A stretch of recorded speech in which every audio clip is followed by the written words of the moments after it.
ng ikalawang Korinto, kabanatang 4.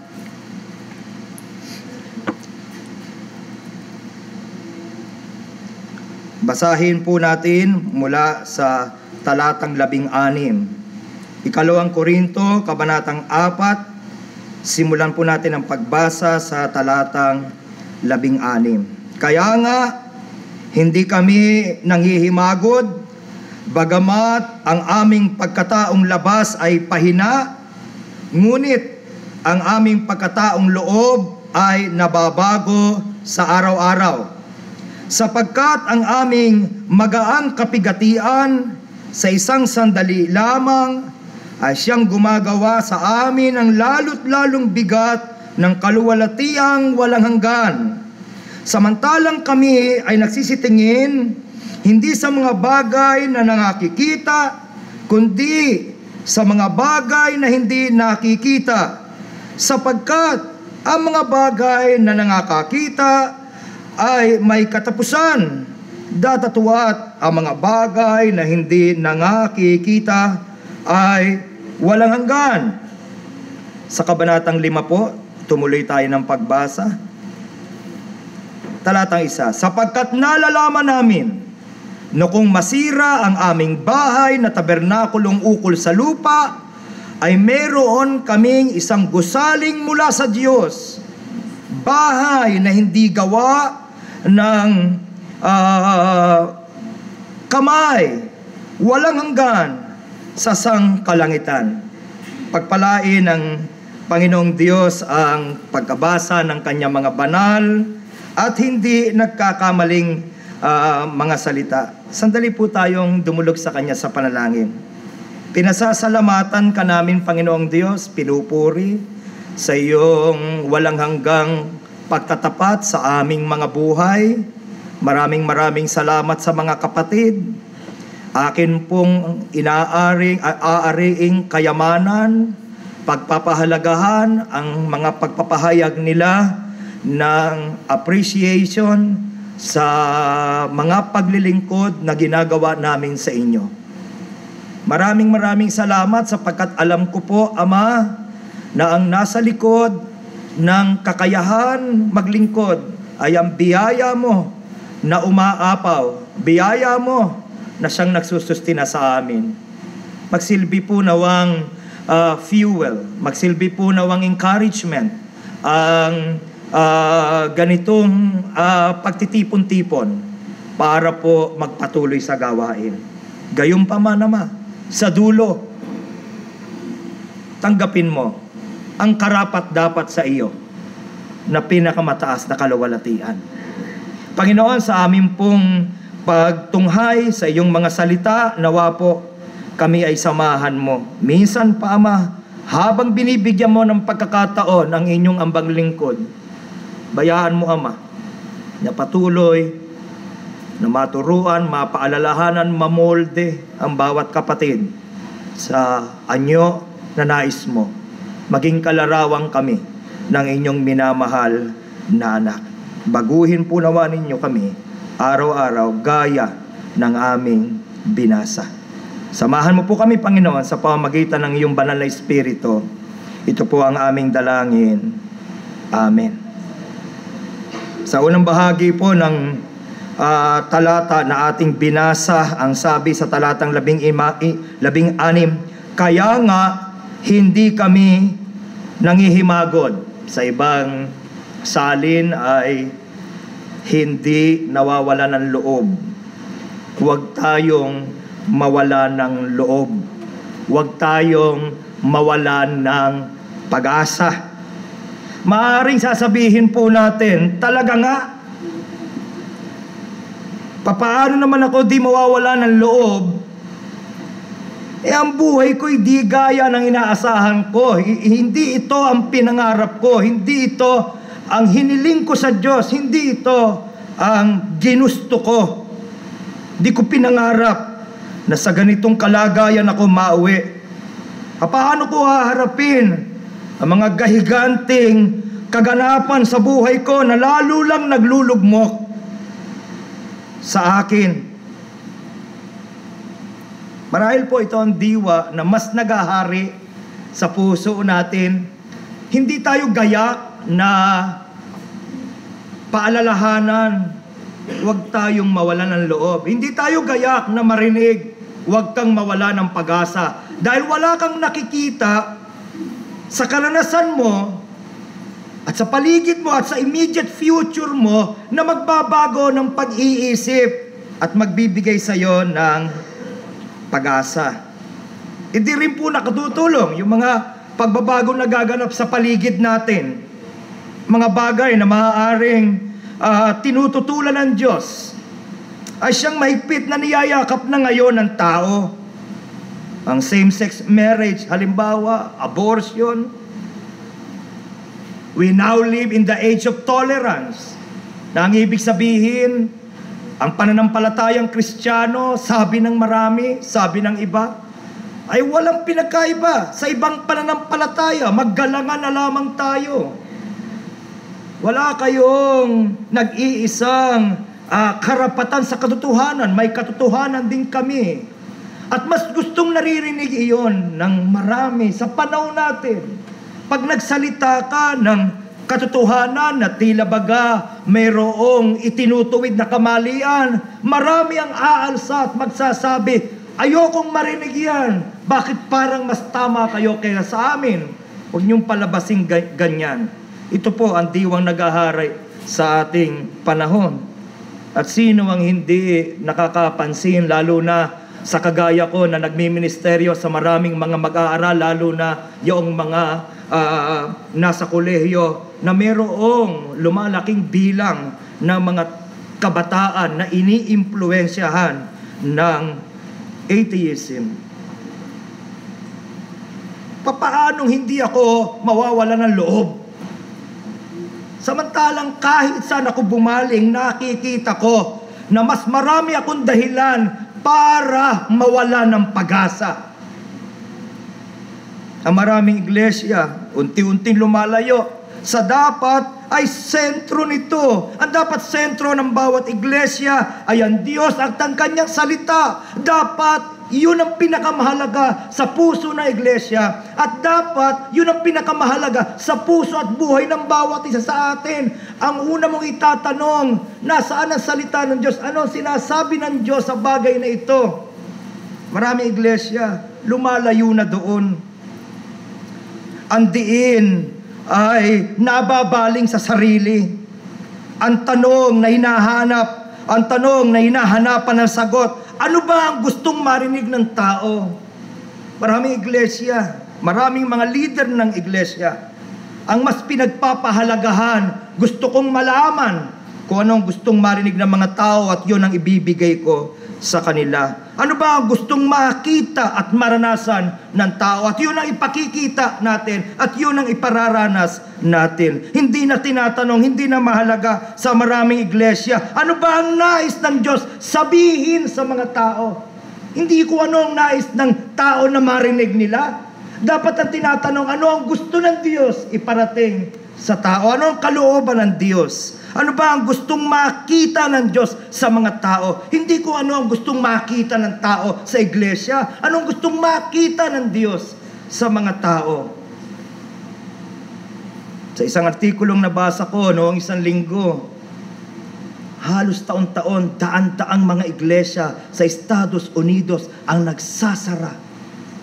Bakit? Sapagkat ang mga tao ay malamig sa mga bagay ng Diyos. Hindi nababawasan ang mga tunay na mananampalataya. Malakas lang ang loob ng maraming tao na aminin na hindi ako mananampalataya at hindi ko kailangang ipikein ang aking sarili. You see? On top of all of this, nandiyan pa yung personal nating kabigatan. Yung pakiramdam natin na halos di na natin kayang madala. Yung nauuwi ka sa pagtatanong hanggang kailan, yun po yung sigaw ng ating mga puso. Sa liwanag na iyan ang mensahe natin, huwag kang mawala ng loob. Huwag kang mawala ng pag-asa. Saan natin ibinabatay? Ano ang batayan ng ating encouragement na ito? Bakit nagagawa ni Apostol Pablo na sabihin muli sa talatang 16, hindi kami nang hihimagod. Hindi kami nawawala ng loob, hindi kami nawawala ng pag-asa. Alam po ninyo, yung pag-asa is not so much a matter of your circumstances, really. Hindi naman siya talaga kung ano ang iyong dinadaanan. According to our passage, it's a matter of your eyes. What do you see? Anong nakikita mo? Yun po ang issue dyan. Hindi ko ano dinadaanan mo. Hindi mo po pwedeng sabihin may dahilan ako para mawala ng pag-asa kasi naman yung dinadaanan ko kawala-walang pag-asa. Hindi po gayon. Saan ka nakatingin? Ano ang nakikita mo? Parang di tama, di ba? Kasi sa karaniwan, pagka masama ang dinadaanan, dapat walang pag-asa. At sa karaniwan, pagka maganda mga karanasan, dapat yun yung pinakamasaya. Pero hindi. Pinatutunayan niyan mismo ni Apostol Pablo at ng mga kasama niyang mananampalataya, sila mismo ang nagsabi sa gitna ng dinadaanan nila, hindi kami nang hihimagod. Kagabi, habang aming sinusundo yung aming anak na si Kamay sa kabilang simbahan kung saan siya nagki-Christian service, napag-usapan naming mag-asawa yung napagkwentuhanan yata during the PTF na isang estudyante ng Lasal ang nagpakamatay. Doon ko nasabi, wala akong kilala na tunay na mananampalataya ang narinig kong nagpakamatay. In fact, it's the other way around. Yung mga mananampalataya sa buong panahon, because I love history. I love to read history and biographical data. Wala pa akong nabasa. Meron sila ng lahat ng dahilan para mawala na ng pag-asa sa buhay, pero hindi sila nawawala ng pag-asa. And I did make mention of some to my wife. Sabi ko, naalala mo ba si Fanny Crosby? Pulag siya. Wala kita. Pero hindi nawala ng pag-asa. In fact, isa ito sa marami na naitala na mga sinabi niya. If I had a choice, I would still choose to remain blind. For when I die, the first face I will ever see will be the face of my blessed Savior. Hindi niya sinabi, wala na akong dahilan magpatuloy sa buhay na ito dahil hindi ako nakakakita. Ako na ang pinakaba sa lahat. Hindi. Sabi niya, kung ako'y bibigyan ng pagkakataon na muling mabuhay, ipanganak, pipiliin ko pa rin maging bulag. Sapagkat kung gayon, sa panahon ng aking kamatayan, ang unang mukha na aking makikita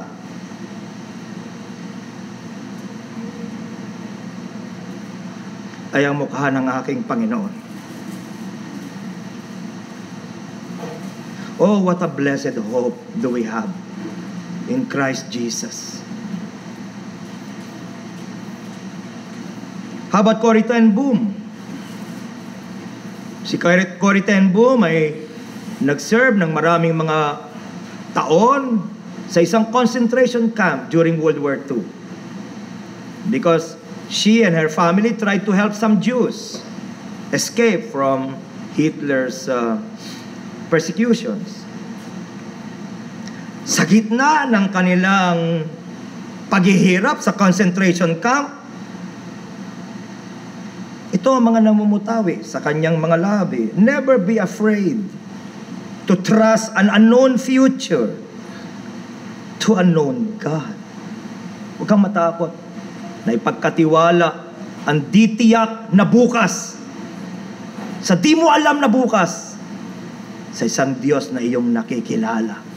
Your future may be unknown to you, but you know your God, and that's enough. That's enough for a Christian to have hope, to abound in hope. Si H.G. Spafford, kinakanta natin ang awit na sinulat niya pagkatapos namatay ang lahat ng kanyang mga anak sa isang malungkot na sakuna. It is well with my soul. Kanina binanggit ko, whatever my lot, thou hast taught me to say, it is well with my soul. Johnny Erickson Tada, paralyzed ang buong katawan, ulo lang gumagalaw, and yet, ilan ang napagpapala ng buhay ng kapatid nating ito. Mauubos ang oras natin kapag kaaking inisa-isa. At ang karanasan nila ay hindi natatangi sa karanasan natin, sapagkat ang Diyos nila ay Diyos natin.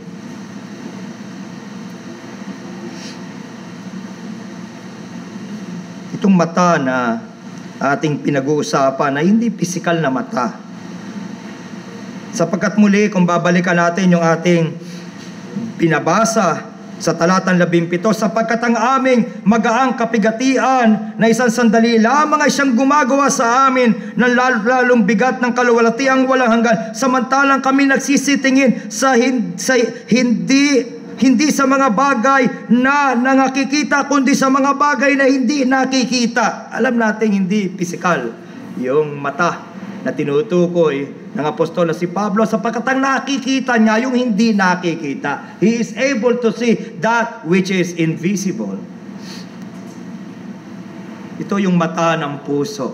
Ito yung mata ng pananampalataya. Ito yung kakayahan nating makita ang sa likod ng kasalukuyan nating dinadanas. Paano tayo darating sa kalagayan na magtaglay ng pag-asa sa gitna ng overwhelming na dahilan para to be otherwise, to be hopeless, you see?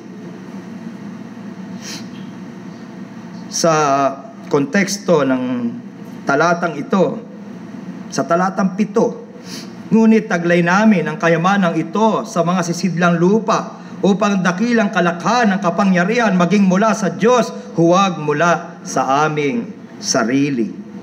Yun po siguro ang una na ating matutunan, na ating tanggapin.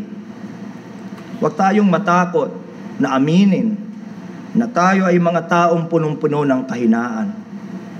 Sisidlang lupa, madaling mabasag, madaling masira. Yun lamang tayo. Nilikha tayo hindi para magkaroon ng sarili nating lakas. Nilikha tayo hindi upang magkaroon ng sarili nating talino.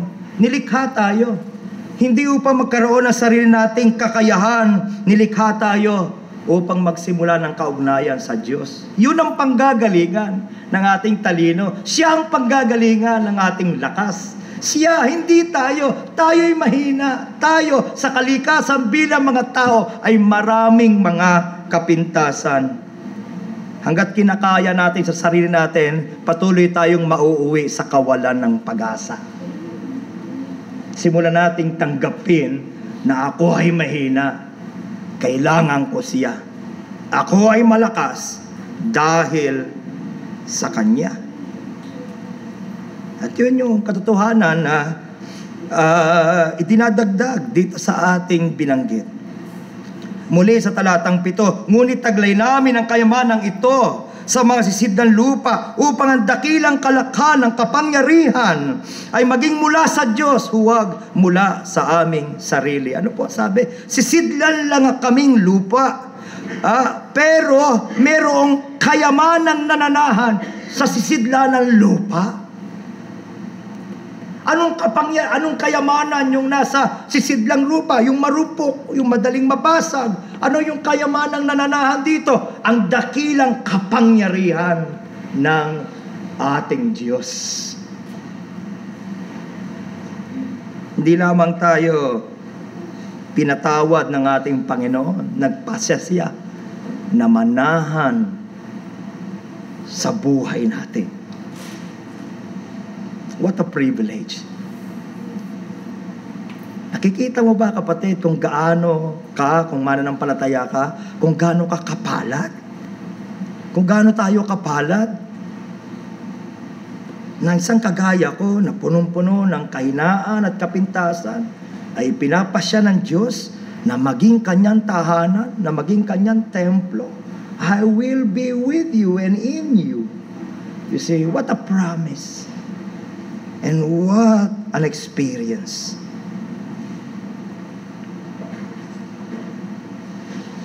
At habang nananahan siya doon, magpuproduce siya ng kapangyarihan, power.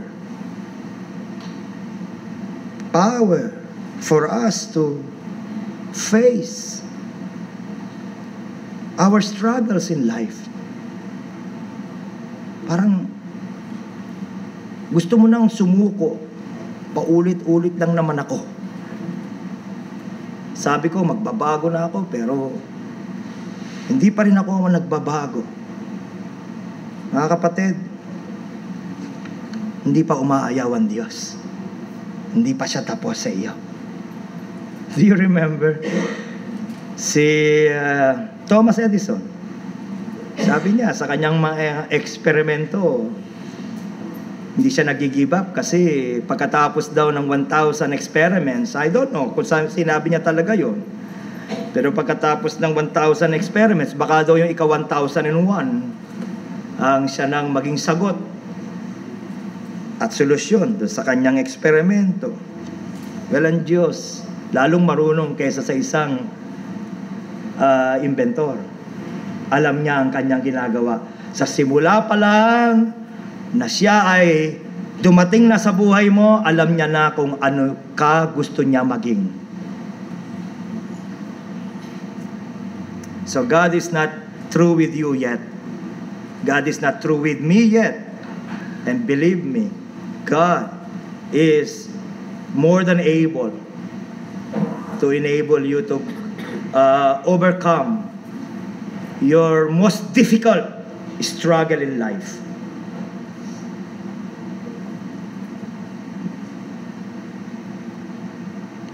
At hindi siya nagmamadali. Yung mga marital problems, mga obstacles na dinadaanan natin, mga circumstances, ang Diyos po ay makapangyarihang sustinahan tayo sa lahat ng iyan. At ang pinakamagandang encouragement sa paglalakbay natin sa buhay na ito, since He is the one who is protecting us, I mean, He is the one who is preserving us. We cannot preserve ourselves. Isang araw nga lang, bumagsak na tayo. Hindi nakagugulat sa Biblia. Though he fall 7 times, and yet the Lord will lift him up. Napakadali para sa ating na makalimot. Napakadali para sa atin ang pumatol sa kasalanan, sa temptasyon. Salamat na lang dahil ang Diyos ang siyang may hawak ng ating kaligtasan at siyang may hawak ng ating buhay at siya'y bumabago sa atin araw-araw at hindi niya tayo maiwawala. No man can pluck us from our Father's hand and from our Lord Jesus Christ powerful, omnipotent hand. Yun yung ipinauunawa sa atin sa kasunod na mga talata, sa talatang 8, sa magkabi-kabila, nagigipit kami, gayon may hindi naghihinagpis, nangatitilihan, gayon may hindi nangawawala ng pag-asa, pinag-uusig, gayon may hindi pinababayaan, inilulog mo, gayon may hindi nangasisira. Amen? Yun yung encouragement. Ang mga tao na wala na ng pag-asa, na ikaw ay magbago, Ang mga tao na wala na ng pag-asa, na tayo ay tumino, wala ng pag-asa yan, Bible pa. Pero ang Diyos ay may ginagawang dakilang gawa sa buhay natin. Kahit na gagabundok ang alon ng buhay, patuloy na ang Diyos ay mayroong katatagang humahawak sa atin. In fact, the Lord would use the very circumstances, the very struggles, the very sufferings that we are going through, not only for our benefit, but for the benefit of others. See? Binabago niya kasi tayo. Kaya kailangan natin yun eh. Kailangan natin yun. Upang maluwalhati ang Diyos sa buhay natin. Because He is able to introduce radical change in your life. When the selfish becomes selfless, alam mo, may gumagawa sa buhay niya. Naiintindihan mo.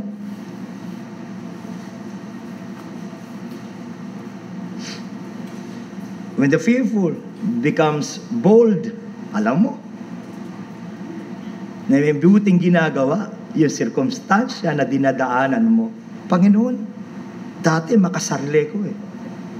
Pero naunawaan ko, marami akong natutunan dahil sa hinayaan mong daanan ko. Ba't ka ngayon mawawala ng pag-asa? May buti palang ginagawa. Ano? Yun sinasabi. Ano? Bagamat ang pagkataong panlabas ay nabubulok, gayon pa man ang pagkataong panloob ay nababago araw-araw sa pamamagitan ng ng mga kapighatian. Yung dating makasalanan ay nag-ahangad na lumakad ng may kabanalan. Yung dating may kamangmangan ay nagtatamo ng karunungan. Lahat ng yan ay nangyayari sa atin hindi sa kawalan ng sirkumstansya, kundi dahil sa mga sirkumstansya. Amen? In fact, baka nga mas kailangan pa natin ng more, di ba? Sapagkat talagang sobra na tayo ay mapagmalaki, proudful, binanggit ko na kanina, selfish, ganun tayo eh. Dinadalisay tayo ng Panginoon. May bago ka ngayon tanaw sa dinadaanan mo. Salamat, Panginoon, sa kasangkapan mo upang dalisayin ako. At dahil dumadaan ka doon, naiintindihan mo yung iba na nagdadaan din doon. Kaya nagiging pagpapala ka sa iba. Huwag kang mawala ng pag-asa. Pwede ka palang gamitin ng Diyos para sa iba. Sabi ng talata 11, sapagkat kaming lang nabubuhay, lagi binibigay sa kamatayan dahil kay Jesus upang ang buhay naman ni Jesus mahayag sa aming lamang may kamatayan, nagsisilbing patotoo. Kaya nga ang kamatayan gumagawa sa amin, datwat ang buhay ay sa inyo.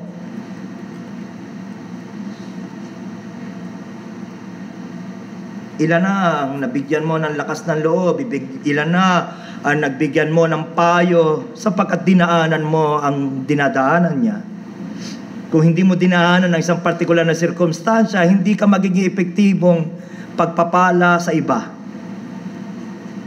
Huwag kang mawala ng loob sa kabigatang dinadaanan mo.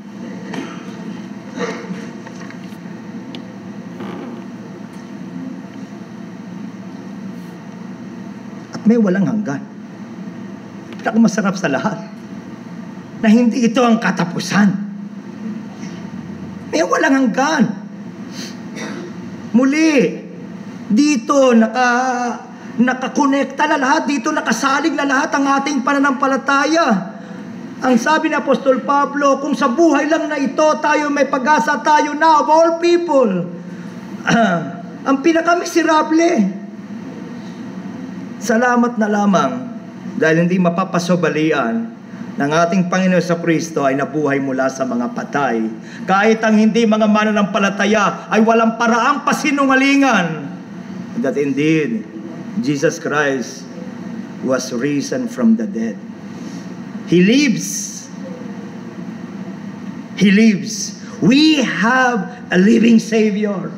At yun yung nagsisilbing token. Yun yung nagsisilbing encouragement. Dahil siya nabuhay, dahil napagtagumpayan niya ang kamatayan, we do not celebrate death. We celebrate life, you see.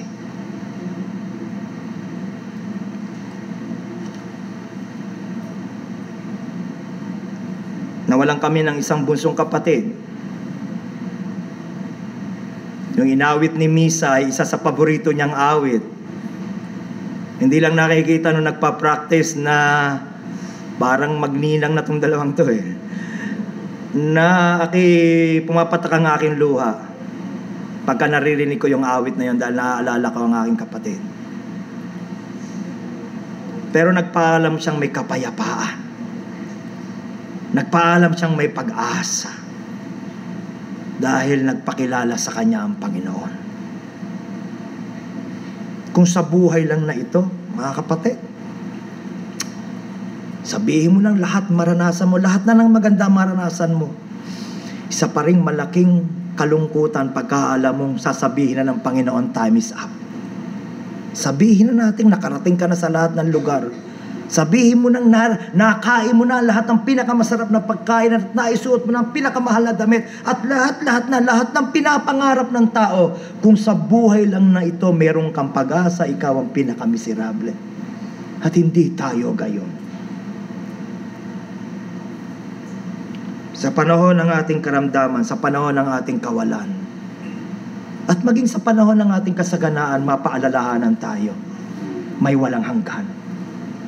At doon ang ating ultimate na destinasyon bilang mga mananampalataya. Amen? Hindi ka na mamumroblema sa lupa, sa walang hanggan. Hindi na ako mamumroblema sa gamot, sa walang hanggan. Hindi naman ako nagmamadali. Ngunit may pag-asang dulot ang kaunawaan. O Panginoong Diyos, salamat. Salamat sa kapayapaang dinala mo sa puso namin. And then sa talatang 5, kabanatang 1, sapagkat nalalaman namin na kung masira ang aming bahay na tabernakulong ukol sa lupa, meron kaming isang gusaling mula sa Diyos, bahay na hindi gawa ng mga kamay, walang hanggan, sa sangkalangitan. Napansin po ba ninyo sabi? Mahalagang mapansin, mahalagang paalalahanan, nabubuhay tayo taglay ang isang tabernakulo. Sa ibang salin, this is nothing but a tent. You see, hindi tayo nabubuhay sa isang muog. Marami sa atin nakarating na sa Fort Santiago. Daan-daan taon na ang edad ng Fort Santiago, nakatayo pa din. Well, actually, hindi naman siya talagang totoon-totoo sapagkat ang malaking bahagi ng Fort Santiago ay itinayo na lang after the war, after World War II. Gayunpaman, nakatayo pa rin. Hindi tayo nasa isang muog. Tayo ay nasa isang tabernakulo. Tent. Tarpaulin. Yun lang yung ating mapalalahanan tayo. Isa lamang itong tabernakulo. Hindi sinabi ng apostol na si Pablo na tayo ay nakatahan sa isang muog. Isa itong pansamantalang tahanan, marupok, hindi tumatagal. Maaaring mapagtagumpayan sa ilang malalakas na unos, ngunit hindi palagi. Parupok ito ng parupok. Amen. Medyo battered na yung katawan ng marami sa atin. Marami ng dinaanan. Maaaring kinakaya niya pa ngayon, pero darating ang araw, siya ay bibigay. Parupok ng parupok. Parupok ng parupok. Naalala ko po, noong ang ating simbahan ay lumipat mula sa pinanggalingan nitong simbahan, pinanggalingan nitong gusali. So meron tayong dalawang palapag na simbahan. Sa panahon ng paglilipat ay isa ako sa bumuhat ng malaking-malaki nating piano. Napakabigat. Medyo namali ako ng pwesto sapagkat ako ay napwesto doon sa pinakabungad. Ikaw yung mag-aangat. Yung halos bigat ay nandoon at narinig ko, biglang may lumagutok sa aking gulugod. Buhat po noon, tuwing lalamig, nararamdaman ko na meron akong sakit at may mga kilos ako, may mga gising ako na nararamdaman kong nandun pa rin yun. Mananatiling paalala na marupok ang ating katawang panlupa.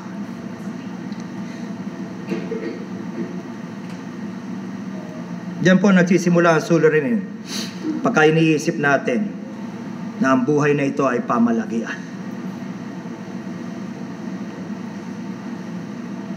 Pangalawa, sabi ng talatang 4 ng kabanatang 5 ng 2 Korinto, sa pagkatunay na kaming na nga sa tabernakulong ito ay nagsisihibik, nabibigatan, hindi ninanasa naming maging hubad, kundi ninanasa naming kami bihisan upang ang may kamatayan ay lamunin ng buhay. Nagsisihibik tayo. Habang tayo ay nasa marupok na tabernakulong ito, nagsisihibik tayo.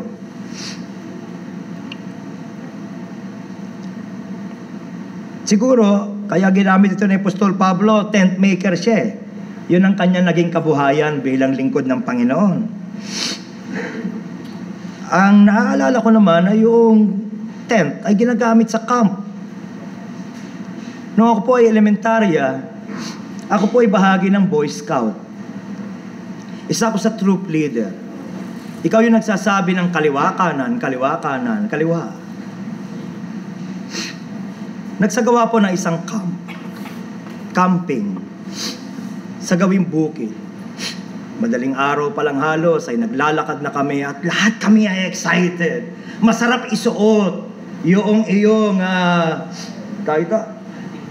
hunting knife. Masarap ilagay yung iyong mahabang medyas. At syempre masarap yung ilagay yung iyong kalabaw. Do you remember that? Gustong-gusto mo nang gamitin. Gustong-gusto mo nang magluto mula sa mga kahoy na inyong mapupulot. May excitement. Pag tinanong ng nanay, magbabaon ka? Hindi po. Doon kami magluluto. Excited kami. Nilakad. Hindi nakakaramdam ng pagod. Kaliwa, kanan, kaliwa, kaliwa. Nung kalagitnaan ng araw, nararamdaman na namin ang init. Nagkaloko-loko ang aming lahat ng iluto. At ang bawat isa sa amin ay naaalala. Inay, nasaan ka inay? At nang gawing gabi lahat kami, sapagkat kami mga bata pa, nung gawing gumagabi na, at naalala namin doon kami matutulog, lahat kami ay nagsasabi, gusto na namin umuwi. In fact, tumakas kami. Talagang tumakas kami. Nilakad namin pabalik kung saan ang pauwi. Lakad pabalik!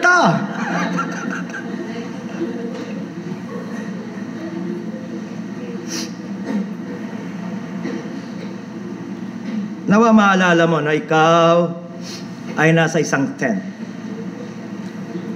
Masarap, masaya, yes, ang camping. Pero hindi obrang ito'y pamalagian. Ito'y pansamantala. Sasabihin siguro natin, siguro kung mananalangin lang ako ng mas madalas, siguro kung mas marami akong pananampalataya, baka mas aayos ang kalagayan ko sa buhay. Naniniwala tayo na ang Diyos dumidinig ng panalangin. Naniniwala tayo na ang Diyos ay kinikilala ang pananampalataya. In fact, malinaw sa banal na kasulatan, but without faith, it is impossible to please Him. He that comes to Him must believe that He is and that He is a rewarder of them that diligently seek Him. Naniniwala tayo dyan. Ngunit alam din natin mga kapatid na hindi yan bertud na kapag ka nagsabi ka ng isang usal ng panalangin, ay nagmamadalit, nagkukumarat ang Diyos na sagutin ang iyong panalangin. Siya ang Diyos, hindi tayo. At kung meron mang marahil ay sincero sa panalangin, kung meron mang marahil malaki at malalim ang pananampalataya, yun na si Apostol Pablo. Ngunit dapat nating tandaan, siya ang nagsasalita sa mga talatang binasa natin na humihibik sa bigat ng mga dinadaanan sa unang bahagi ng Korinto, na nawalan na kami ng pag-asang mabuhay. Yes, even the great Apostle Paul. There was a time that he said, I lose hope. Nawala na ako ng pag-asa.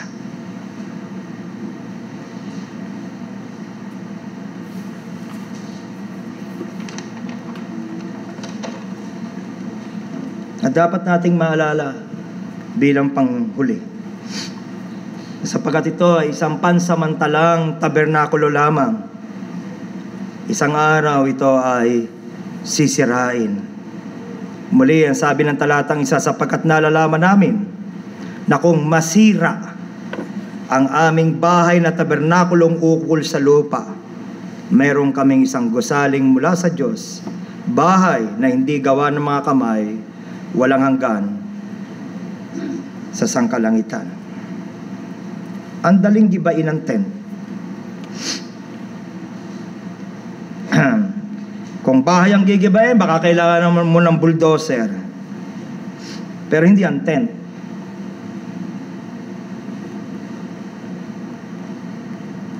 Sabi nga ni Thomas Boston, you have no security in your house, referring to our physical body. You have no security in your house. You know not how soon you may be forced out of doors. Wala kang katiyakan sa iyong tahanan, sa iyong katawan. Maaaring ikaw ay sabihan, bakantihin mo na yan. At maaaring yon ay malapit. Huwag ka namang humabol sa November 1. Ito po ang realidad, mga kapatid. Kung iniisip natin na oras na ipahayag mo na si Jesus ang iyong tagapagligtas, saganang pagpapala ang bubuo sa iyo. Hindi po tayo masyado magtatagal sa buhay pananampalatayang ito kung gayon ang ating batayan ng pagsunod sa Kanya. Lagi po tayong mawawala ng loob. Kung inaakala natin, dahil ako'y sumusunod sa iyo, nananalangin ako sa iyo, dapat sagana ako, dapat wala akong sakit, dapat this, dapat that. Mawawalan ka nga ng loob. Lagi tayo magtatanong, bakit ako? Bakit sa akin? Bakit ngayon? Mapalalahanan po tayo ng sinabi ng ating Panginoon. If anyone would come after me, let him deny himself, take up his cross, and follow me. I want you to hear that. Gusto kong marinig mo yan. He is not saying, follow me, and I'll give you all that you ever wanted. Hindi yun ang sinabi niya. Malinaw ang sinabi niya. If you desire to follow me, you must be ready to take up your cross. And then you follow me. Meaning to say, you must be ready to die in yourself. Mamatay ka sa iyong sarili. Kalimutan mo ang iyong sarili. At ang buhay na isinasa buhay mo, Galatians 2:20, ay ang buhay sa pananampalataya na kay Kristo Jesus. Ang buhay mo ay si Kristo, hindi na ikaw. Matagal nang nalibing si Enrique Hernandez. Ang nabubuhay na sa atin ay si Kristo. At ang kaluwalhatian ni Kristo ang pinakamahalaga sa isang taong ang buhay ay si Kristo. Let me end with another quotation from Matthew Henry. Death considered merely as a separation of soul and body, is not to be desired. Wala namang tao na gusto ko nang mamatay. Wala naman ganun tao na nasa katinuan, na nananabik mamatay. Kahit Kristiyano, minsan, hindi tayo nagpapakatotoo. Pag kami nagtanong sa atin, natatakot ka bang matay? Ay, hindi mananampalataya ako. Walang katakot-takot. Naku naman. Huwag tayong magpaka-mataas na theologian. Nandoon yun. Nandoon yung ayaw mo. Nandoon yung pwede ba iba na lang? That, considered merely as a separation of soul and body, is not to be desired, but rather dreaded. Pero ito, marahil yung kailangan din nating maunawaan. But considered as a passage to glory, the believer is willing to die rather than to live, to be absent from the body, that he may be present with the Lord. Panginoon, kung kamatayan, ayoko. Pero kung pinag-uusapan ay ang kamatayan sa liwanag ng sino ka, at kung paano ako ay entra sa iyong presensya, Panginoong Diyos, gayak ako. Maging ganito po nawa ang ating diwa. At kung hindi ito, mga kapatid, huwag tayong mabuhay sa isang nagbabalat kayong buhay. Ang unang hakbang ay ang aminin natin sa mahabang panahon, pinepeke ko lang ang lahat.